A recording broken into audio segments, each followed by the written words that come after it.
এজন্য ইমাম শাফি রাহিমাহুল্লাহু তাআলা তিনি বলেন, কোন মানুষ যদি তার জীবন পরিচালনার জন্য আখিরাতে সফল হতে চায়, আখিরাতে লাভবান হতে চায়, সফল বান্দা হতে চায়, যদি বান্দা আল্লাহ তাআলার প্রিয় বান্দা হতে চায়, আল্লাহ তাআলার প্রিয় বান্দাদের অন্তর্ভুক্ত হতে চায়, তারা যেন সূরাতুল আসর পরে অনুধাবন করে, এর উপর আমল করে। যদি করতে পারে তাহলে সূরাটাই তার জন্য যথেষ্ট। সুবহানাল্লাহ। সাহাবায়ে কেরাম আজমাইন রাদিয়াল্লাহু তাআলা আনহু যখন দুইজন সাহাবীরা একত্রিত হইতেন, একত্রিত হওয়ার পরে যখন তারা আলাদা হইতেন, পৃথক হইতেন, চলে যাইতেন, একজন থেকে আরেকজন বিদায় নিতেন, ওই সময় একজন সাহাবী আর একজন সাহাবীকে সূরাতুল আসর পরে পাঠ করে শুনাইতেন। সুবহানাল্লাহ। স্মরণ করিয়ে দিতেন, এই যে সূরাতুল আসর আমি তোমাকে শোনাচ্ছি, এই সূরাতুল আসরে তোমার জীবন পরিচালনা করার জন্য সূরাতুল আসর যথেষ্ট মনে করে দিতেন। সাহাবায়ে কেরাম মনে পড়ে যেত, আর তারা সূরাতুল আসরকে নিয়ে অনুধাবন করতেন তার জীবন, তারা এইভাবেই জীবন পরিচালনা করতেন। সুবহানাল্লাহ। আল্লাহ সুবহানাহু ওয়া তাআলা সূরাতুল আসরের শুরুতে বলেন ওয়াল আসর, সময়ের কসম করে আল্লাহ তাআলা বলেন আমি সময়ের কসম করলাম। কিসের কসম? আরো জোরে বলেন। সময়ের কসম করলেন আল্লাহ তাবারক ওয়া তাআলা। দুনিয়ার কোন মানুষ যদি কোনো কথা বলে, কোনো কাজ করে, মানুষ যদি ওটাকে বিশ্বাস করতে না চায়, তার বিশ্বাস করতে না চায়, তাহলে মানুষকে বিশ্বাস করার জন্য কসম করে কিনা? আল্লাহর কসম করে কিনা? আল্লাহর কসম করলে ওই কথাটা এবং ওই কাজটা মানুষ বিশ্বাস করতে বাধ্য হয়, ঠিক কিনা? এবং ওই কথা এবং ওই কাজের গুরুত্বটা বেড়ে যায় কসম করার পরে। আল্লাহ তাবারক ওয়া তাআলা দুনিয়ার মানুষ যেমন কোন কাজ, কোন কথাকে মানুষ যেন গুরুত্ব দেয়, এই জন্য রবের কসম করে। আল্লাহ তাআলা সময়ের কসম করে বললেন, সময়ের কসম এই জন্য করলেন, মানব জাতির ভিতর এই সময়টা হলো সবচেয়ে গুরুত্বপূর্ণ।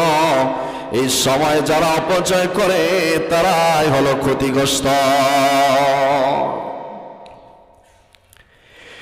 এজন্য পূর্বে যারা দুনিয়া থেকে চলে গিয়েছে, ইতিহাস বলে দেয় সময়কে যারা অপচয় করেছে তারাই ক্ষতিগ্রস্ত হয়েছে। আপনি সে আদম আলাইহিস সালাম থেকে এই পর্যন্ত যদি আপনি ইতিহাস দেখেন, যারা সময়কে অপচয় কইরা ঈমান আমলের ভিতরে থাকে, ঈমান আমলের উপর অটল থাকে নাই, বরং তারাই হলো ক্ষতিগ্রস্ত। আর যুগে যুগে যত নবী আসছে, নবীদের কথা শুই না, যারা এই সময়কে কাজে লাগিয়ে ঈমান আমলের উপর অটল থেকেছে, ঈমান আমলকে সময়ে কাজে লাগিয়েছে, ঈমান আমলের মাধ্যমে, বরং তারাই পৃথিবীর ভিতর শ্রেষ্ঠ সফল কাম হয়েছে, ঠিক কিনা? এজন্য সময়টা হলো একটা গুরুত্বপূর্ণ বিষয়। এই সময়ের কারণে মানুষ ক্ষতিগ্রস্ত হয়, এই সময়ের কারণে মানুষ সবচাইতে সফল কাম হয়। ইমাম রাজি রহমাতুল্লাহ আলাইহি তিনি সূরাতুল আসরের তাফসীর বুঝে নাই। আল্লাহ যে সময়ের কসম করেছেন এর তাফসীর বুঝে নাই। একদিন ইমাম রাজি রহমাতুল্লাহ আলাইহি বাজারে গেলেন। কোথায় গেলেন? আরো জোরে বলেন, কোথায়? বাজারে গেলেন। বাজারে যাওয়ার পরে কোন এক ব্যক্তি ডেকে বললেন, কোন এক ব্যক্তি এইভাবে ডেকেছেন, এইভাবে কোন এক ব্যক্তি বলতেছেন পুঁজিওয়ালার পুঁজি শেষ হয়ে যাচ্ছে, পুঁজিওয়ালার পুঁজি গলে যাচ্ছে, কেউ আছে কি পুঁজিওয়ালাকে কেউ রহম করবে? কি বললেন? পুঁজিওয়ালার পুঁজি গলে যায়, কেউ কি আছো তাই সেই ব্যক্তিকে কেউ রহম করবা? যখন ইমাম রাজি রহমাতুল্লাহ আলাইহি ওই ব্যক্তির কাছে গেলেন, যাওয়ার পরে গিয়ে দেখলেন ওই ব্যক্তি বরফ বিক্রেতা। কি বিক্রেতা? কি বিক্রেতা? বরফ আছে না, বরফ বিক্রেতা। বরফওয়ালা বরফ কিনেছে, তার টাকা পুঁজি, যেই পুঁজি দিয়ে সে বরফ কিনেছে, রোদের আলো যত বাড়ে বরফ তত গলে যায়, ঠিক না? ওই বরফওয়ালা এইভাবে ডেকে বললেন, পুঁজিওয়ালার পুঁজি তো শেষ হয়ে যাচ্ছে, গলে যাচ্ছে, কেউ কি তার উপর রহম করবা নাকি? রহম করা মানে কেউ কি তার থেকে এই বরফটা কিনে তার পুঁজিকে বাঁচাইবা নাকি? যদি বরফটা কিনে তাহলে তো আর গলবে না, বিক্রি করা হয়ে যাবে, তার পুঁজিও বেঁচে যাবে, ঠিক না? ইমাম রাজি রহমাতুল্লাহ আলাইহি যখন বরফওয়ালার কথা শুনলেন, শোনার পরে সূরাতুল আসরের তাফসীর বুঝে আসছে, হায় রে, যে তার পুঁজি হলো বরফ। আর হায় হায়, আল্লাহ তাআলা যে সূরা আসর বলেছেন এটার তাফসীর আমার এখন বুঝে আসছে। কেন? কারণ আসর মানে সময়, আমাদের জীবনের সময় তো চলে যায়।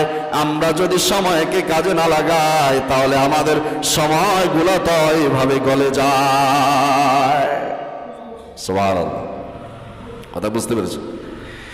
এজন্য ইমাম রাজি রাহমাতুল্লাহ আলাইহি কথা বললেন, হে ভাই শুনুন, কেন সূরাতুল আসর আল্লাহ বলেছেন, সময়ের কসম করেছেন। এই যে ঘড়িগুলো দেখা যায়, আপনার হায়াত কত, আমার হায়াত কত, কারো জানা আছে নাকি? তবে নির্ধারিত একটা টাইম কিন্তু আমাদেরকে আল্লাহ দিয়ে পাঠাইছে, ঠিক কিনা? পূর্বে আমার আব্বা গিয়েছে, আমার দাদা গিয়েছে, তার পূর্বে যারাই চলে গিয়েছে, নির্ধারিত সময়ের পরে কেউ আর থাকতে পারে নাই, ঠিক কিনা? আমাদেরকে আল্লাহ সুবহানাহু ওয়া তাআলা সময় দিয়ে দুনিয়ার ভিতরে পাঠিয়েছে। এই যে ঘড়ি দেখা যায়, এই ঘড়ি থেকে একটা কাঁটা যখন যায়, একটা সেকেন্ড যখন যায়, আপনি কি চিন্তা করেছেন আল্লাহর নির্ধারিত যে হায়াত আমার জন্য লিখেছেন, ওই হায়াত থেকে একটা সেকেন্ড আমার জন্য এভাবে অতিবাহিত হয়ে যায়, ঠিক কিনা? এজন্য সময়ের বড় গুরুত্ব দেওয়া, সময়ের বড় গুরুত্ব দেওয়া, সময়ের বড় গুরুত্ব দেওয়া। সময় যারা গুরুত্ব দেয় না তারাই বড় ক্ষতিগ্রস্ত, তারাই বড় ক্ষতিগ্রস্ত। কোন এক ছাত্র পরীক্ষার হলের ভিতর পরীক্ষা দেওয়ার জন্য ঢুকেছে। ঢোকার পরে ওই ব্যক্তি, ওই ছাত্রটার সময় হলো 3 ঘন্টা। কয় ঘন্টা? 3 ঘন্টা। অন্যান্য ছাত্ররা লিখে, আর একজন ছাত্র লিখে না, সে কলম নিয়ে খোঁচাখোঁচি করে বসে আছে। শিক্ষক ডেকে বলেন, তুমি যে সময় অপচয় করছো, তো পরীক্ষার সময় কিন্তু 3 ঘন্টা, যে নির্ধারিত সময় দেওয়া হয়েছে, তুমি এখানে লিখো বা না লিখো, তোমার সময় কিন্তু ওই 3 ঘন্টায়। যারা পরীক্ষার হলের ভিতরে লিখবে তাদের সময় শেষ হবে, আর তুমি যদি পরীক্ষার হলে না লিখো তোমার সময় শেষ হবে। তবে পরীক্ষার হল থেকে বাইর হওয়ার পরে রেজাল্ট দেওয়ার সময় দেখা যাবে সময়কে কাজে লাগিয়ে কে সফল কাম আর কে ক্ষতিগ্রস্ত, ঠিক কিনা? এই জন্য এই সময়গুলো আমাদের জীবনের সবচাইতে গুরুত্ব হলো সময়। আমাদের পুঁজি হলো সময়। পুঁজিকে যারা নষ্ট করে তারাই হলো ক্ষতিগ্রস্ত। এই জন্য আমাদের সময়গুলাকে কখনো আমরা অপচয় করতে দেওয়া যাবে না। এই জন্য এক কবি বলেন, হায়াতুকা আনফাসুন তুআদ্দু ফাকুল্লামা মাজা নাফসুম মিনহা ইনতাকাসাত বিহি জুজা। কবি বলেন, প্রতি মানুষের জীবন হলো এক একটা শ্বাস নিঃশ্বাসের মতো, ঠিক না? শ্বাস নিঃশ্বাসের মতো জীবন থেকে একটা সেকেন্ড, একটা মুহূর্ত চলে যায়। তার হায়াত থেকে একটা সেকেন্ড অতিবাহিত, একটা শ্বাস যখন আমরা নেই, একটা শ্বাস আমাদের জীবন থেকে এইভাবে চলে যায়, ঠিক কিনা? এজন্য এই কবি এত চমৎকার করে কথাটা বলেছেন। আপনি আমি চিন্তা করেছি, আমাদের 50 বছর 60 বছর হায়াত এখন হয়েছে, এর ভিতর কত সময় আমাদের অতিবাহিত হয়েছে। তবে মনে রাখবেন, আপনার আমার নির্ধারিত সময় থেকে কিন্তু আমাদের সময়গুলো চলে যাচ্ছে। এর জন্য আল্লাহ সুবহানাহু ওয়া তাআলা এই সময়কে গুরুত্ব দেওয়ার জন্য আল্লাহ তাআলা কসম করেছেন, ওয়াল আসরি, আমি সময়ের কসম করলাম। সময়ের কসম করে বললাম, ইন্নাল ইনসানা লাফি খুসর, সমস্ত মানুষরা ক্ষতিগ্রস্ত। কি বলছেন? সমস্ত মানুষরা ক্ষতিগ্রস্ত। আল্লাহ কসম করে বললেন সমস্ত মানুষরা হলো ক্ষতিগ্রস্ত। অনেক হাদিস শুনেন। আন আবি হুরায়রা রাদিয়াল্লাহু তাআলা আনহু قال قال رسول الله صلى الله عليه وسلم মা মিন আহাদিন ইয়ামুতু ইল্লা নাদিমা। মানুষ দুনিয়া থেকে চলে যাওয়ার পরে, মানুষ মৃত্যুবরণ করার পরে সমস্ত মানুষরা অনুতপ্ত হবে, সমস্ত মানুষরা আফসোস করবে। সাহাবায়ে কেরামরা জিজ্ঞাসা করলেন, বলো আমা নাদামাতু ইয়া রাসূলুল্লাহ, ইয়া রাসূলুল্লাহ, কেন তারা আফসোস করবে? যারা সময়কে অপচয় করেছে, ঈমান আমলের ভিতর কাটায় নাই, তারা তো আফসোস করবে বুঝলাম, কিন্তু যারা ঈমানওয়ালা তারাও কি আফসোস করবে? আমলওয়ালা তারাও কি আফসোস করবে নাকি?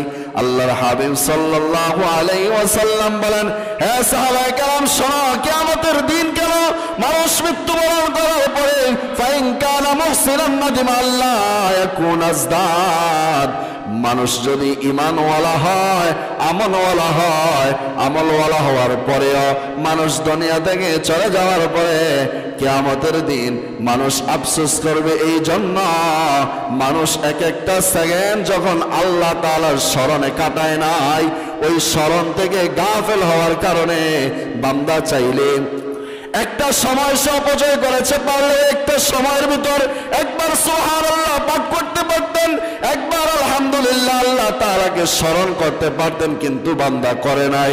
বান্দা ওই সময়টুকু অপচয় করার কারণে যখন কিয়ামতের দিন দেখবেন এক একটা তাসবির পরিমাণ, আসমান জমিন পরিমাণ আল্লাহ তাআলা বান্দাকে জান্নাতের মাকাম দিয়েছেন, তখন এই বান্দা আফসোস করবেন, হায় কেন আমি ওই সেকেন্ডটায় আল্লাহ তাআলাকে স্মরণ করলাম না। সুবহানাল্লাহ। ওয়াইন কানা মুসিয়ান নাদিমা আল্লাহ ইয়াকুনা নাসা। আর যারা গুনাহগার, ঈমানওয়ালা না, যারা পাপিষ্ঠ, তারা আফসোস করবে কেন? তারা আফসোস করবে এই জন্য, কেন আমার জীবনে ঈমানওয়ালা হলাম না, কেন আমার জীবনে আমলওয়ালা হলাম না, এই জন্য তারা সকলেই আফসোস করবে। তাহলে যারা ঈমানওয়ালা, আমলওয়ালা, তারা আফসোস করবে এই জন্য, একটা সেকেন্ড যখন নষ্ট দুনিয়ার ভিতর করেছি, ওই একটা সেকেন্ড যদি আমল করতাম তাহলে আমাদের জান্নাতের মাকাম যা পেয়েছি তার চেয়ে আরো বেশি পাইতাম। আর গুনাহগাররা আফসোস করবে এই জন্য, কেন আমাদের জিন্দেগি গুলা, কেন আমল ঈমান দ্বারা সাজাইলাম না। এজন্য সময়ের বড় গুরুত্ব আছে। এই সময়কে যারা অপচয় করে তারাই হলো ক্ষতিগ্রস্ত। আল্লাহ রাব্বুল আলামিন সূরাতুল ফাজরের 23 নম্বর আয়াতে আল্লাহ তাআলা বলেন, 23 এবং 24 নম্বর আয়াতে আল্লাহ সুবহানাহু ওয়া তাআলা বলেন, কিয়ামতের দিন সমস্ত মানুষরা আফসোস করবে, জাহান্নামীরা আফসোস করবে। ইয়াকুলু ইয়া লাইতানি কদ্দামতু লিহায়াতি। আফসোস করে মানুষরা বলবেন, অপরাধীরা আফসোস করে বলবেন, হায় যদি আমাদের পূর্বের সময়টুকু পাইতাম, দুনিয়ার সময়টুকু যদি আমরা পাইতাম। বলেন আজ যারা সময়কে অপচয় করে, যারা পাপের ভিতরে লিপ্ত আছে, এরা কিয়ামতের ময়দানে যদি আফসোস করে, বলে দুনিয়ার জীবন যদি আবার পাইতাম, বলেন ওই আফসোস করলে কোনো কাজে আসবে নাকি? আসবে না। এজন্য আল্লাহ বলেন, শোনো বান্দা, আমি বলে দিলাম, যারা সময়কে কাজে না লাগিয়ে যারা গুনাহের ভিতরে লিপ্ত আছো, কিয়ামতের দিন আফসোস করবা, কিন্তু ওই আফসোস করলে কাজে আসবে না। আর এই কথাই বলবা, হায় যদি আমরা ওই দুনিয়ার জীবন আমরা পাইতাম। আল্লাহ সুবহানাহু ওয়া তাআলা সূরাতুল ফাতিরে আল্লাহ সুবহানাহু ওয়া তাআলা, আল্লাহ তাবারক ওয়া তাআলা বলেন, وهم يصطرخون فيها ربنا أخرجنا نعمل صالحا غير الذي كنا نعمل। যখন জাহান্নামীরা জাহান্নামে নিক্ষিপ্ত হবে, ওই সময় আল্লাহ তাআলাকে বলবেন এবং নিজেরা আফসোস করে বলবেন, আল্লাহ বলবেন, আল্লাহ তাআলাকেও বলবেন, রব্বানা, হায় আল্লাহ, দুনিয়ার ভিতর আমাদেরকে জাহান্নাম থেকে একটু বাহির করেন। আখরিজনা নামাল সালিহান গায়রাল্লাযী কুন্না নামাল। আল্লাহ যা অপকর্ম দুনিয়ার ভিতর আমরা করেছি, যা গুনাহ আমরা দুনিয়ার ভিতর করেছি, আল্লাহর পরিবর্তে এখন আমরা নেক আমল করব। যদি আমাদেরকে আবার দুনিয়ার ভিতর পাঠান, আল্লাহ তাবারক ওয়া তাআলা ওই সময় ডাইকা বলবেন, আওয়ালাম নুআম্মিরকুম মা ইয়াতাযাক্কারু ফীহি মান তাযাক্কারা ওয়া জাআকুমুন নাযীর। আজকে তোমরা আর্তনাদ করো, আজকে তোমরা আফসোস করো, আজকে তোমরা নেক আমল করবা বলো, অথচ তোমাদেরকে আমি কি নির্দিষ্ট পরিমাণ হায়াত তোমাদেরকে দেই নাই? কাউকে 50 বছর, কাউকে 60 বছর, কাউকে 80 বছর, 90 বছর, 100 বছর। আমি কি তোমাদেরকে নির্দিষ্ট সময় তোমাদেরকে দেই নাই? যখন তোমরা ওই সময় যদি চাইতা, তোমরা সতর্ক হতে পারতা। তোমাদের কাছে কিন্তু আমি সতর্ককারীও পাঠাইছি, ঠিক কিনা? এই যে সতর্ক করা হয়, নবীদের যুগে নবীরা সতর্ক করেছে, নবীরা চইলা যাওয়ার পরে এখন আলেমরা সতর্ক করে। আল্লাহ বলেন, এখন তোমরা যত আফসোস করো না কেন, আমি কি তোমাদেরকে হায়াত নির্দিষ্ট দেই নাই? যে হায়াতের ভিতর তোমরা সতর্ক হতে চাইলেই তোমরা সতর্ক হতে পারতে। তোমাদের কাছে তো তোমাদেরকে নির্দিষ্ট, তোমাদের কাছে তো সতর্ককারী পাঠাইছিলাম, তোমাদেরকে বলেছিল এটা করো না, এটা করো, এটা রাসূলের আদেশ, এটা আল্লাহর আদেশ, এটা রাসূলের বিরুদ্ধে, এটা আল্লাহর বিরুদ্ধে। তোমাদেরকে বারবার আল্লাহ তাআলা তোমাদেরকে বারবার দুনিয়ার ভিতর সতর্ক করা হয়েছে। আজ তোমরা যতই না চিল্লাও, যতই না বলো দুনিয়ার ভিতর তোমাদেরকে আবার পাঠাবে, আজ কখনো সম্ভব নয়। আল্লাহ বলেন, ফাযুকু ফামা লিয-যালিমিনা মিন নাসির। আজ তোমরা আযাবের স্বাদ ভোগ করো, এই জালেমদের জন্য কোনো সাহায্যকারী নাই। এজন্য প্রিয় বাবারা, হে মুসল্লিয়ানে কেরাম, সময় কিন্তু চলে যাচ্ছে। আমাদের কিয়ামতের দিন যেন এমন হতে না হয় যে আল্লাহ তাআলার কাছে আর্তনাদ করতে হয়। আমাদের সময় এখনো আছে, যাদের এখনো সময় আছে, এখনো হায়াত যাদের, আমরা এখন যারা জীবিত আছি, আমাদের সময় এখনো আছে। এই সময়কে কাজে লাগান। সময় যখন চলে যাবে, মৃত্যুর পরে আর সময়কে কাজে লাগাতে চাইলেও আর সম্ভব নয়। এজন্য কিয়ামতের দিন আমরা আফসোস করতে চাই নাকি? চাই আমরা? যদি আমরা না চাই, সময়কে কাজে লাগান। যুবকরা সময়কে কাজে লাগান, বাবারা সময়কে কাজে লাগান। আফসোস যেন আমাদেরকে আমাদের দিন না করতে হয়, আমাদের ওই দিক অবশ্যই লক্ষ্য রাখতে হবে। তো আল্লাহ সুবহানাহু ওয়া তাআলা বললেন, ওয়াল আসর, সময়ের কসম করে বললেন। আমি সময়ের কসম করলাম কেন? কারণ সময়ের কারণে মানুষ ক্ষতিগ্রস্ত। এই সময়কে কাজে লাগিয়ে জান্নাতি, এই সময়কে অপচয় করে হলো ক্ষতিগ্রস্ত জাহান্নামী। সময়কে কাজে লাগাও, সফল কাম হতে পারবা। আবু বকর সময়কে কাজে লাগিয়েছে, ওমর সময়কে কাজে লাগিয়েছে, ওসমান সময়কে কাজে লাগিয়েছে, সাহাবায়ে কেরাম সময়কে কাজে লাগিয়েছে, যার জন্য আল্লাহ নিজে বলেন, রাদিয়াল্লাহু আনহুম ওয়া রাদওয়ান। ও রাসূল, আমি তাদের উপর সন্তুষ্ট, তারাও যেন আমার উপর সন্তুষ্ট হয়ে যায়। সুবহানাল্লাহ। এজন্য যদি আমরা সফল কাম হতে পারি, সময়কে অপচয় করা যাবে? আমাদের জিন্দেগিগুলোর ভিতর আমাদের সময়গুলো কাজে লাগানো। বলেন, যারা সময়কে পূর্বে যারা সময়কে অপচয় করেছি, আমরা একক তো নামাজ যারা নষ্ট করেছি, আমল যারা নষ্ট করেছি, ওই আমল জিন্দেগির ভিতর আর করলে কি আমাদের যে ব্যক্তি আমল করেছে ওই ব্যক্তির সমপরিমাণ হব নাকি? যদিও আল্লাহ আমাদেরকে ক্ষমা করে, কিন্তু যে আমল করেছে তার পরিমাণ তো আমরা কখনো অর্জন করতে পারবো না। এজন্য সময় আছে, সময়কে এখনো কাজে লাগানো। আল্লাহ কথাটাই বললেন, ওয়াল আসর, সময়ের কসম করে বলছি, ইন্নাল ইনসানা লাফি খুসর, সমস্ত মানুষ ক্ষতিগ্রস্ত। তবে 4 দল মানুষ ক্ষতিগ্রস্ত নয়। কয় দল? 4 দল। ইল্লাল্লাযিনা, ইল্লা সমস্ত পৃথিবীর মানুষরা ক্ষতিগ্রস্ত, তবে 4 দল মানুষরা ক্ষতিগ্রস্ত না। এক দল হলো ইল্লাল্লাযিনা আমানু, যারা ঈমান আনে। 2 নাম্বার হলো ওয়ামিলুস সালিহাত, যারা নেক আমল করে। 3 নাম্বার হলো ওয়াতাওয়াসাউ বিল হক, সত্যের পথে যারা আদেশ করে। ওয়াতাওয়াসাউ বিস-সাবর, এবং সবরের যারা আদেশ করে। এই চার দল ছাড়া সমস্ত মানুষরা ক্ষতিগ্রস্ত, আর এই চার দল মানুষ হলো সফল কাম। সুবহানাল্লাহ। যদি আমরা সফলতা হতে চাই তাহলে প্রথম নাম্বার ঈমান আনতে হবে। কি আনতে হবে? ঈমান যাদের দুর্বল, ঈমান যাদের সমস্যা, সফল তারা নয়। ইল্লাল্লাযীনা আমানু, প্রথম নাম্বার হলো ঈমান। ঈমান হলো তিন জিনিসের ভিত্তি। কয় জিনিসের? আরো জোরে বলেন। এক নাম্বার ইকরার বিল লিসান, দুই নাম্বার তাসদিক বিল কলব, চার নাম্বার হলো আমালুম বিল আরকান। এক নাম্বার হলো মুখে স্বীকার করা, তৃতীয় নাম্বার হলো অন্তরে বিশ্বাস করা, তৃতীয় নাম্বার হলো কাজে পরিণত করা। আমি ঈমান আনলাম মুখে, অন্তরে বিশ্বাস করলাম, কাজে পরিণত করলাম, এটাই হলো ঈমানদার, প্রকৃত ঈমানদার।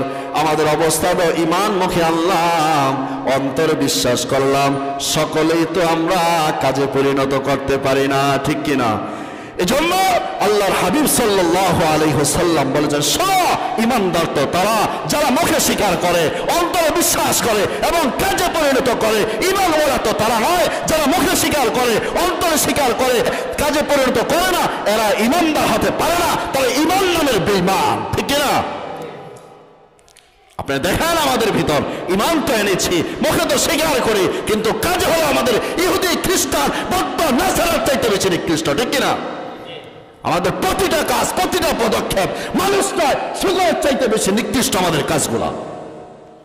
আল্লাহর হাবিব বলেন, ইল্লাল্লাযীনা আমানু, ঈমান ওয়ালা তো তারা যারা মুখে অন্তরে স্বীকার করে, রব আল্লাহ, রাসূল আমার রাসূল, অন্তরে স্বীকার করে, মুখে স্বীকার করে, কাজের দ্বারা পরিণত করে। বলে, হ্যাঁ আমি হলাম ঈমানদার, আমার কাজের দ্বারা মানুষ যারা বুঝতে পারে আমি ঈমানদার। ওই ব্যক্তি ঈমানদার নয়, অন্তরে স্বীকার করে, মুখে স্বীকার করে আর কাজে পরিণত করে নয়, ওই এখনো মুসলমান হতে পারে না, ও এখনো সফল কাম ঈমানদার নয়, ওরাই হলো ক্ষতিগ্রস্ত।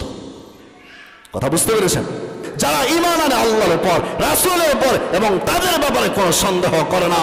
আমরা তো ঈমান এনেছি আল্লাহর উপর, রাসূলের উপর, কিন্তু আমাদের আল্লাহর কথা, রাসূলের কথার ভিতর সবসময় আমরা সন্দেহ করে বসে থাকি, ঠিক কিনা? যদি আমরা রবের কথাগুলো আমরা মুখে স্বীকার করতাম, অন্তরে বিশ্বাস করতাম, রাসূলের কথাগুলো মুখে স্বীকার করতাম, অন্তরে স্বীকার করতাম, তাহলে আমাদের কাজেও পরিণত হতো। আমাদের অবস্থা তো এমন, মুখে আর অন্তরে করে কিন্তু কাজে পরিণত করি না। মনে রাখবেন, আমি আপনি এখনো সেই ঈমানদার, যে ঈমানদারের কথা এখানে বলেছেন, সেই ঈমানদার এখন হতে পারে না। আল্লাহ বলেছেন ওই চার ধরনের। এক নম্বর হলো ঈমান, এমন ঈমান যাদের কোনো সন্দেহ নাই, কাজেও পরিণত করে, এক নম্বর। দ্বিতীয় নম্বর হলো ওয়া আমিলুস সালিহাত, কি? নেক আমল। কি কি আমল? নেক আমল করা। আমাদের নেক আমলে পরিণত করতে হবে। নেক আমল যাদের নাই, যারা নেক আমল করে না, তারা সফল কাম হতে পারে নাই, কারণ ঈমান এনেছেন, আপনি আমল করবেন না। এজন্য যেখানে আল্লাহ বলেছেন ইন্নাল্লাযীনা আমানু ওয়া আমিলুস সালিহাত কানাত লাহুম জান্নাতুল ফিরদাউস নুজুলা, সূরা ঈমান এনেছো, আমল করেছো, তোমাদেরকে বললাম কানাত লাহুম জান্নাতুল ফিরদাউস নুজুলা, জান্নাতে ফিরদাউস তোমাদেরকে দিয়ে দিব। সুবহানাল্লাহ। ঈমান আনলাম কিন্তু আমল করলাম না, সেটা তো হবে না।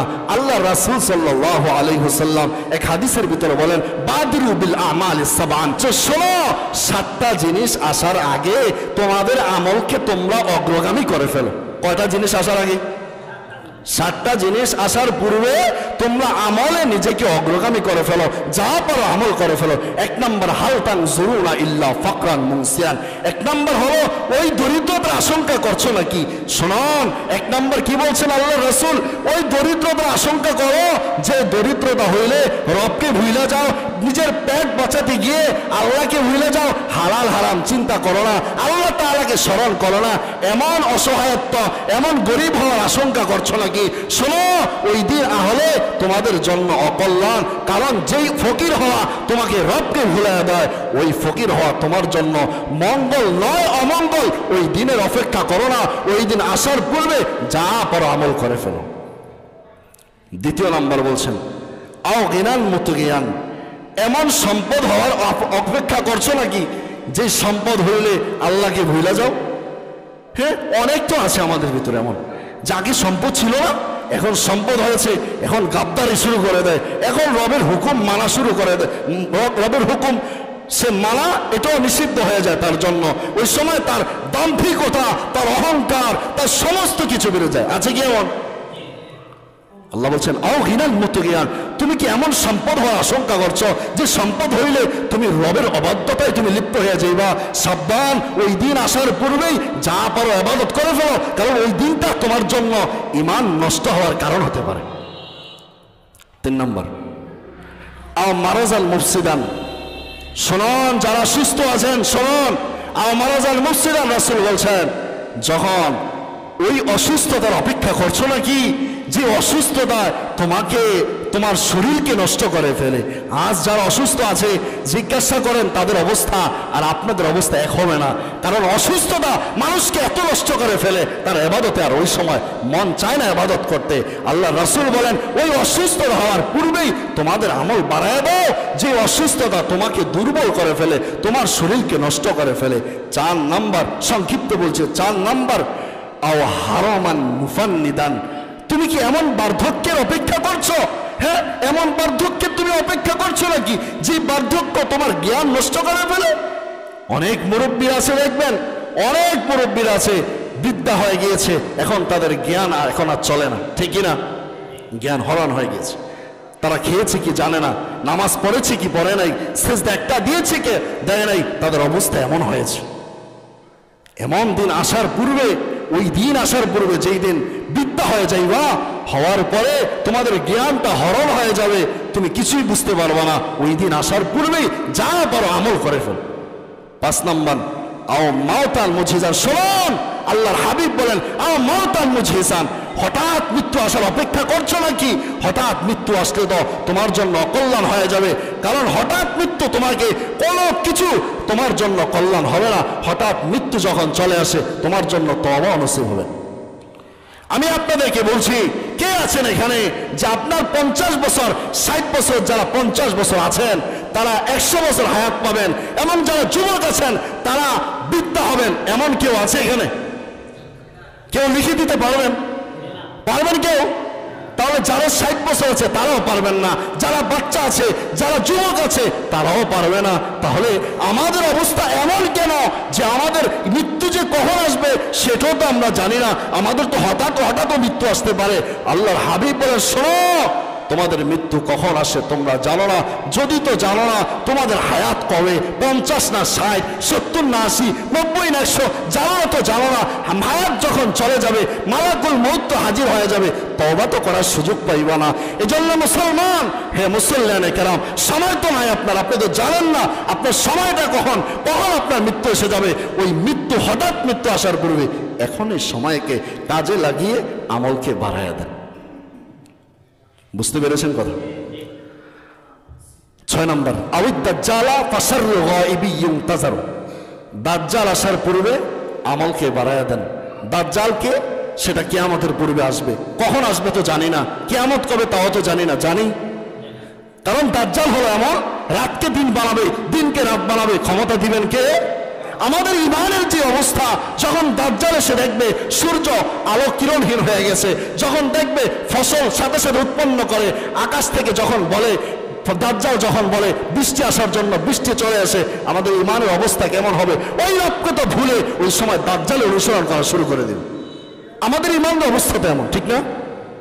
এজন্য আল্লাহ রাসূল বলছেন ওই দাজ্জাল আসার পূর্বে আমল তুমি বাড়ায়া দাও, ওই সময় আসতে তোমাদের ঈমান টিকে রাখা বড় কষ্ট করা যাবে। 7 নাম্বার, কিয়ামত আও সাআতা ফাসাআতু আধা ওয়া আমার, তোমরা কিয়ামত আসার পূর্বে তোমাদের আমলগুলা বাড়ায়া দাও। এই 7টা জিনিস আসার পূর্বে তোমরা যা বড় তোমাদের ইবাদত বাড়ায়া নাও। মনে রেখো, এই 7টা জিনিস যখন চলে আসবে ওই সময় আমল করতে চাইবা, কিন্তু চাইলে ওই সময় পারবা না, তোমাদের ঈমানটা টিকে রাখা বড় কষ্টকর হয়ে যাবে। এজন্য 2 নাম্বার, সফল ঈমানদারের 2 নাম্বার কি? নেক আমল। কি আমল? নেক আমল। 3 নাম্বার হলো ওয়াতাওয়াসাউ বিল হক, সত্যের পথে মানুষকে আহ্বান করা, সত্যের পথে মানুষকে আহ্বান করা। এই ব্যাপারে অনেক হাদিস গিয়েছে, দীর্ঘ আলোচনা গিয়েছে। সঠিক পথের আদেশ করবেন, যেখানে থাকেন আপনি আমল করেন, অন্য ভাইকে আমল করার জন্য আপনি আদেশ করেন। আপনি আমল করেছেন, অন্য ভাইকে আদেশ করেননি, বরং আপনিও ওই ব্যক্তি যে গুনাহ করেছে, আমল করে নাই, ওই ব্যক্তির সমপরিমাণ আপনিও গুনাহ অর্জন করবেন যদি আপনি আমলের ব্যাপারে আপনি তাকে তাকিদ না দেন, সঠিক পথে তাকে যদি আহ্বান না করেন। বুঝে আসছে কথা? 4 নম্বর হলো ওয়াতাওয়া সব, মানুষকে সবরের আদেশ দেওয়া। কি দেওয়া? সবরের আদেশ দেওয়া। ঈমান আমলের উপর টিকে থাকার জন্য মানুষকে সঠিক পথে আদেশ দেওয়া। এজন্য ঈমানওয়ালাদের উপর মুসিবত তো আসবে, ঈমানওয়ালাদের উপর পরীক্ষা আসবে, যেই কোনো ভাবে আসতে পারে। হয়তো আল্লাহ তাআলার কোনো মুসিবত দ্বারা হতে পারে, কোনো মানুষের অত্যাচারের মাধ্যমে ঈমানের উপর টিকে থাকা কষ্টকর হতে পারে। এজন্য ওই সময় ঈমানওয়ালাদেরকে বারবার তাকিদ দেওয়া, বারবার তাদেরকে বলা, সবর করো, তুমি তো ঈমানদার, ঈমানওয়ালারা সবর করবে। এজন্য সবরের আদেশ দেওয়া এটাও সফল ঈমানদারের কাজ। এজন্য আল্লাহ সুবহানাহু ওয়া তাআলা এই সূরার ভিতর 4টা জিনিস, 4টা বিষয়, 4 ধরনের ব্যক্তিদেরকে সফল কাম বলেছেন। 1 নম্বর হলো যারা ঈমান আনে, 2 নম্বর হলো যারা নেক আমল করে, 3 নম্বর হলো যারা সঠিক পথের আহ্বান করে, 4 নম্বর হলো যারা সবরের আদেশ দেয়।